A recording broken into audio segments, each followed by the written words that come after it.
হযরতে বাইজিদ মুস্তাবি ছোট একটা বাচ্চা ছিলেন, তার মায়ের সাথে ঘুমাইছে। হঠাৎ করে মাটা অসুস্থ। ছোট বাইজিদকে বলে, বাইজিদ আমি তো অসুস্থ হয়ে গিয়েছি। হ্যাঁ বাইজিদ আমি অসুস্থ, তৃষ্ণার্ত, আমার খুব পানির পিপাসা লাগছে। হে বাইজিদ, বাইজিদ পানির পিপাসা আমার লাগছে। ছোট বাইজিদ সাথে সাথে গ্লাসটা ভর্তি করে নিয়ে আসা মায়ের সামনে এভাবে বসে আছে। ছোট বাচ্চা বাইজিদ হঠাৎ করে তার মা ঘুমিয়ে গেছে। তার মা ঘুমিয়ে গেছে, বাইজিদ গ্লাসটা হাতে নিয়ে তার মায়ের পাশে বসা, আর মা ঘুমিয়ে গেছে। হঠাৎ করে তার মায়ের ঘুম ভেঙে গেছে। মায়ের ঘুম ভেঙে মায়ের সাথে সাথে দেখে ছোট বাচ্চা বাইজিদ গ্লাসটা হাতের ভিতরে নিয়ে এইভাবে বিছানার উপর বসে আছে, এইভাবে বসে আছে। বাইজিদের মা তখন বলে, বাইজিদ, হ্যাঁ বাইজিদ তুমি ঘুমাও নাই নাকি? বাইজিদ তখন বলে, মা তুমি তো পানি চেয়েছিলে, সময় মতো যদি পানিটা আমি না দিতে পারি তাহলে তো অনেক বড় একটা বেয়াদবি হয়ে যাবে, আমি বেয়াদবি করতে রাজি নই। ওগো মা তুমি পানি চাবে আর সময় মতো আমি পানি দিতে পারবো না, তুমি কষ্ট পাবে। এই জন্য বাইজিদের মা তখন যাই নামাজ বিছিয়ে নামাজ পড়ে সে দোয়া করে, আল্লাহ আজকে বাইজিদ যে কাজ করেছে আমি আল্লাহ, আজকে বাইজিদ যে কাজ করেছে আমি মা হয়ে আমার কলিজা ঠান্ডা হয়ে গেছে। হে আল্লাহ আমি আমার বাইজিদের প্রতি সন্তুষ্ট আছি। হে আল্লাহ তুমিও আমার বাইজিদকে সুলতানুল আরিফিন বানায়া দাও। আল্লাহ তাআলা জগৎ বিখ্যাত একজন ওলি বানাই দিলেন হযরতে বাইজিদ বুস্তামিকে বলেন সুবহানাল্লাহ। এই বাইজিদকে আল্লাহ তাআলা অনেক বড় বানাই দিলেন। কেন? মায়ের দোয়ার বরকতে। মায়ের দোয়া যাদের সাথে আছে আল্লাহ তাআলা তাদের সম্মান ইজ্জত বাড়ায়া দেন। আমার বন্ধুরা, মা যদি তোমাকে আঘাত করে, পিতাও যদি তোমাকে মারে, তোমার পিতাও যদি মুশরিক হয়, কাফেরও যদি তোমার পিতামাতা হয়, তুমি তোমার পিতামাতাকে আঘাত করতে পারবে না, ধমক দিতে পারবে না, ধমক দিতে পারবে না। বলছে কে? আল্লাহ তাআলা নিজে বলেছেন ধমক দেওয়া যাবে না, ওয়ালা তানহারহুমা, ধমক দিতে পারবে না। তোমার পিতামাতা যদি কারে কাফের হয় তাদেরকে কি করা যাবে না? ধমক দেওয়া যাবে না, তাদেরকে আঘাত করা তো প্রশ্নই আসে। হযরত আসমা রাদিয়াল্লাহু তাআলা আনহা তিনি বলে, ইয়া রাসূলুল্লাহ, ইয়া হাবিবাল্লাহ, ওগো নবীজি আমার মা হলো মুশরিকা, আমার কাছে এসেছে, আমি আমার মাকে খেদমত করতে পারবো কিনা? রাসূল বলে, সিনি উম্মা কি, তোমার মাকে তুমি কি করে খেদমত করো? আমরা স্পষ্ট ভাষায় জানলাম পিতামাতা যদি কাফের মুশরিক হয় তাদের সাথে বেয়াদবি করা যাবে না, এতটুকু সুযোগ ইসলামে দেয় না। আমার বন্ধুরা, সংক্ষেপে শুধু বলি, হযরত আবু হুরায়রা রাদিয়াল্লাহু তাআলা আনহু রাসূলের দরবারে এসে কান্না করে। রাসূল বলে, হে আবু হুরায়রা তুমি কেন কান্না করো?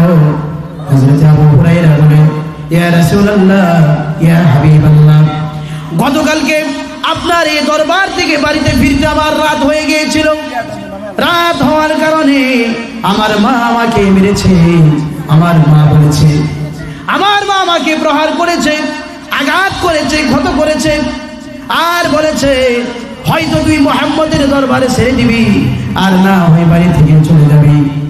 আমি তখন বলেছিলাম, মা তুমি তো বৃদ্ধ মানুষ, তোমার এই শরীরে যত শক্তি আছে সমস্ত শক্তি দিয়ে যদি তুমি আমাকে আঘাত করতে পারো, তুমি যদি সমস্ত শক্তি দিয়ে আমাকে বেরো, আমি সব কিছু সহ্য করতে পারি, কিন্তু বিশ্বনবীর কদম মুবারক থেকে আমি দূরে থাকতে রাজি নই। সুবহানাল্লাহ।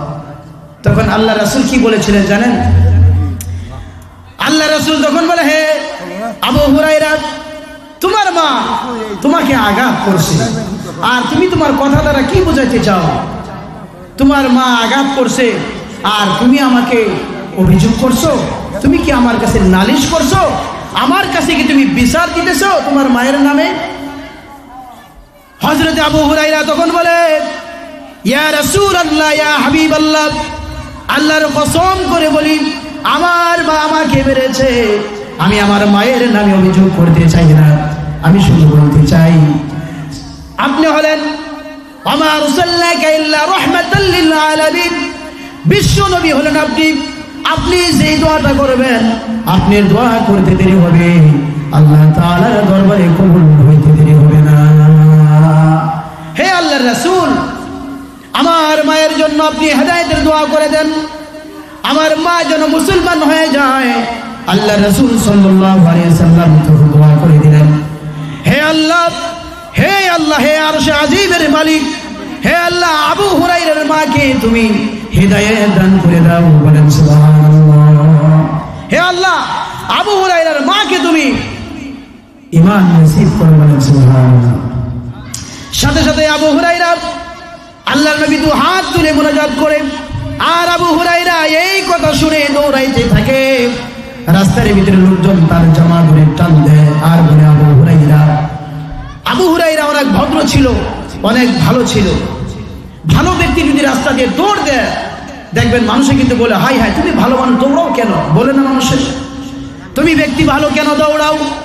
আবু হুরায়রা তখন বলে, জামা ছেড়ে দাও, জামা ছেড়ে দাও, আমাকে আটকাইও না, আমি দেখতে চাই আল্লাহর নবীর দোয়া আরশে আজিমে আগে কবুল হয়, আল্লাহর নবীর দোয়া আগে কবুল হয় নাকি আমি ঘরে যাওয়ার আগে আল্লাহর দোয়া আরশে আজিমে কবুল হওয়ার আগে আমার মনে হয় আমার ঘরে আমার রাসূল দোয়া করতেছেন আমার মায়ের জন্য।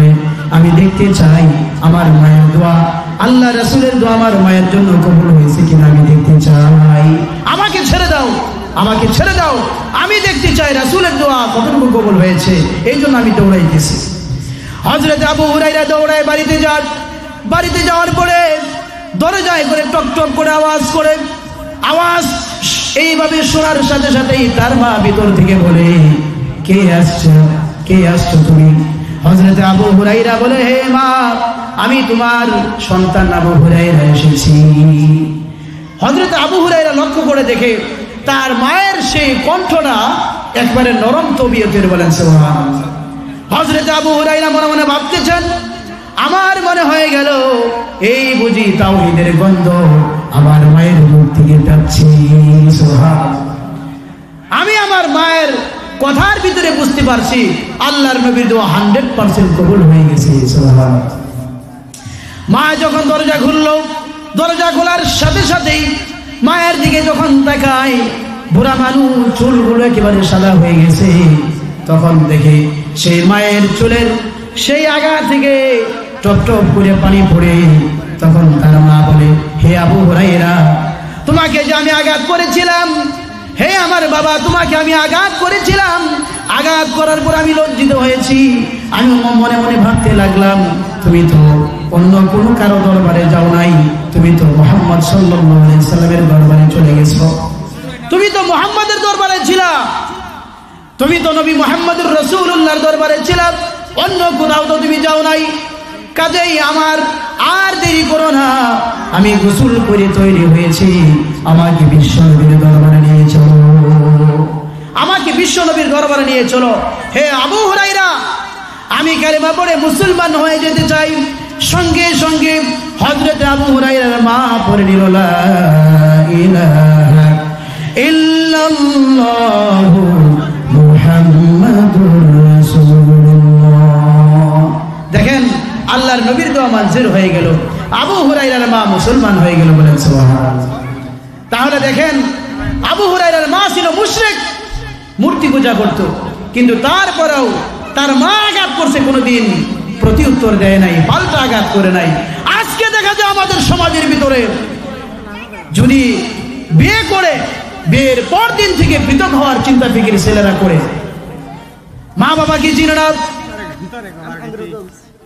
তার স্ত্রী যেই কথা বলে সেই কথাই সে শুনে, যার কারণে দেখা যায় অধিকাংশ ঘরের ভিতরে বাবারা চোখের পানি ফেলে সন্তানের জন্য চোখের পানি ফেলা মানে সন্তানের জন্য বদদুয়া। বলেন নাউজুবিল্লাহ। সন্তানের যারা যেই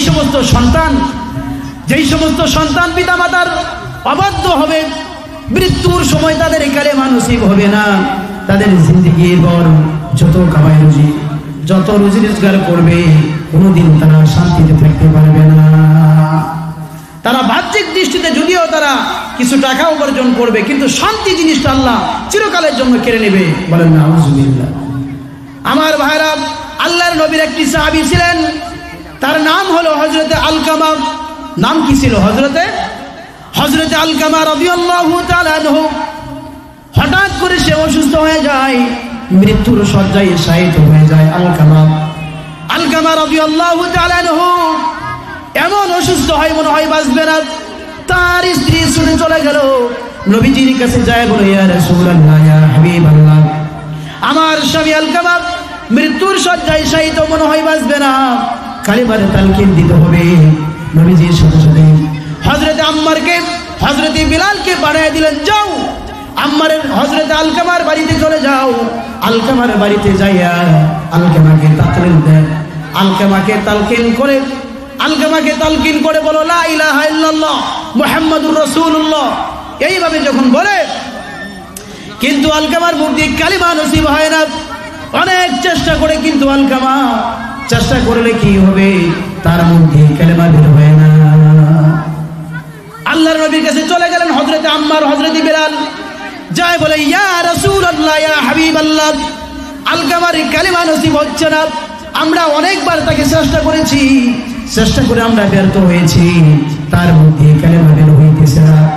রাসূল করিম সাল্লাল্লাহু আলাইহি সাল্লাম, তিনি তো আল্লাহর নবী ছিলেন, তিনি জিনিসটা বুঝতে পারলেন, আর সাথে সাথে বললেন, আলকামার কে কে বেঁচে আছে? তখন বলে, আলকামার বাবা নাই, আলকামার মা বেঁচে আছে।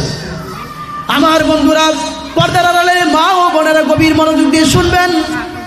আল্লাহর নবী মুহাম্মদুর রাসূলুল্লাহ সাল্লাল্লাহু আলাইহি ওয়াসাল্লাম সাথে সাথে বলে, হে সাহাবীরা, আলকামার মায়ের কাছে তোমরা চলে যাও, আর আলকামার মাকে তোমরা বলবা আলকামার মা যেন আমার কাছে আসে, আর যদি আমার কাছে যদি আসতে না পারে, আমি বিশ্ব নবী নিজেই তার মায়ের কাছে চলে যাব। যাও, আলকামার মায়ের কাছে চলে যাও।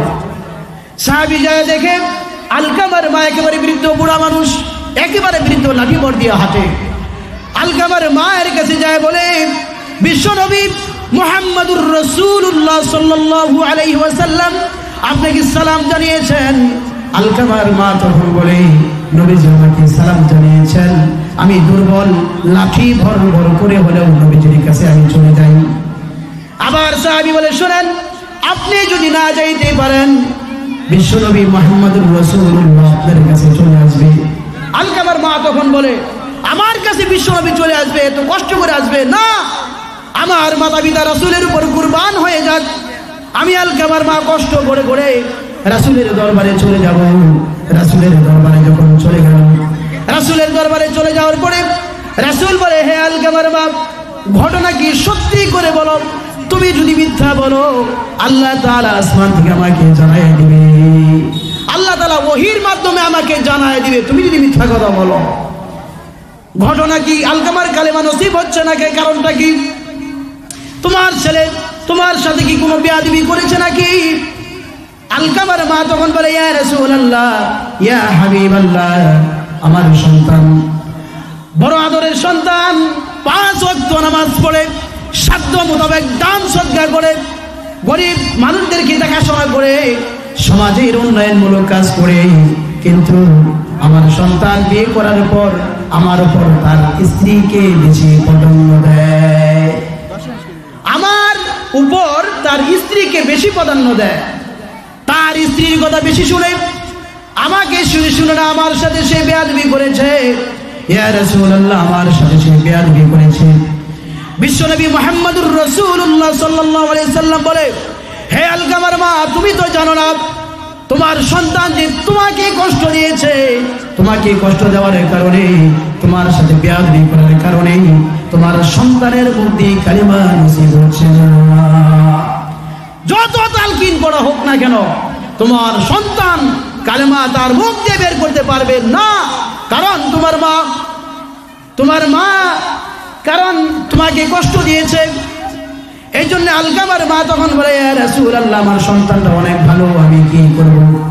আল্লাহ রাসূল তখন বলে, হে সাহাবীরা, তোমরা যাও, লাকড়িগুলো একত্রিত করো, জ্বালানি লাকড়িগুলো একত্রিত করো। জ্বালানিগুলো একত্রিত করা হলো, আগুন। তখন আলকামার মা তখন বলে, ইয়া রাসূলুল্লাহ, লাকড়িগুলো জবর করে একত্রিত করে আপনি কি করবেন? লাকড়িগুলো একত্রিত করে আপনি কি করবেন? তখন নবীজি মুহাম্মদুর রাসূলুল্লাহ সাল্লাল্লাহু আলাইহি সাল্লাম বলে, তোমার সন্তান তোমার সাথে বেয়াদবি করেছে, সে যদি এই অবস্থায় মারা যায়, আল্লাহর জাহান্নামের মেহমান, আল্লাহর জাহান্নামের লাকড়ি হয়ে দাঁড়াবে, আল্লাহর জাহান্নামে যাবে, তার কি কাম আছে? তোমার সামনে তোমার সন্তানকে একেবারে আগুন জ্বালিয়ে পুড়িয়ে ছাই বানাই ফেলবো। আলকামার মা তখন বলে, ইয়া রাসূলুল্লাহ, ইয়া হাবিবাল্লাহ, আমি আমার সন্তান যদি আমার সাথে বেয়াদবি করে আর এই জন্য যদি আপনি আগুন জ্বালায় আমার সামনে আমার সন্তানকে একেবারে আগুনে পুড়ে ছাই করে ফেলেন, আমি মা এটা সহ্য করব না। আমি আমার অন্তর থেকে আল্লাহকে সাক্ষী রেখে, আপনাকে সাক্ষী রেখে, সকলকে সাক্ষী রেখে আমি বললাম, আমি আল্লাহর মা আমার সন্তানকে আমি মাফ করে দিলাম। বলেন সুবহানাল্লাহ। আমি যে কষ্ট পেয়েছি এই কষ্ট আমি মুহূর্তের ভিতরে অন্তর থেকে মুছে ফেললাম। আর এদিক দিয়ে আল্লাহর রাসূল মুহাম্মদুর রাসূলুল্লাহ সাল্লাল্লাহু আলাইহি ওয়াসাল্লাম সাথে সাথে সাহাবীদেরকে বলে, হে সাহাবীরা, তোমরা দৌড় দিয়ে যাও, তার মা অন্তর থেকে মাফ করছে নাকি, তোমরা দৌড় দিয়ে তার কাছে যাও। তার কাছে যখন যাওয়া হলো, দৌড়াইয়া যখন তার কাছে যায় তখন দেখে সাথে সাথে আলকামার মুখ দিয়ে বের হয়ে গেল, লা ইলাহা ইল্লাল্লাহ মুহাম্মাদুর রাসূলুল্লাহ সাল্লাল্লাহু আলাইহি ওয়াসাল্লাম। সাথে সাথেই আলকামার মুখে কালিমা নসিব হয়ে গেল। সুবহানাল্লাহ। এই জন্য আমার ভাইয়েরা, আমরা যারা আজকে এই আলোচনা শুনলাম, পিতামাতাকে কখনো কোনো অবস্থায় কষ্ট দেওয়া যাবে না। যারা কষ্ট দিবে আল্লাহর জান্নাত তাদের উপর হারাম হয়ে যাবে, বলেন নাউযুবিল্লাহ। এই জন্য যত সময় একেবারেই কম, নামাজের সময় হয়ে গেছে, অল্প সময়ে ভাঙাচোরা যে কথাগুলো হলো, আল্লাহ যেন আমাদের সকলকে জিন্দেগি সাজানোর আমল করা তৌফিক দান করেন। সকলে পড়ে আমিন। ওয়া আখিরু দাওয়ানা আনিল হামদুলিল্লাহি রাব্বিল আলামিন।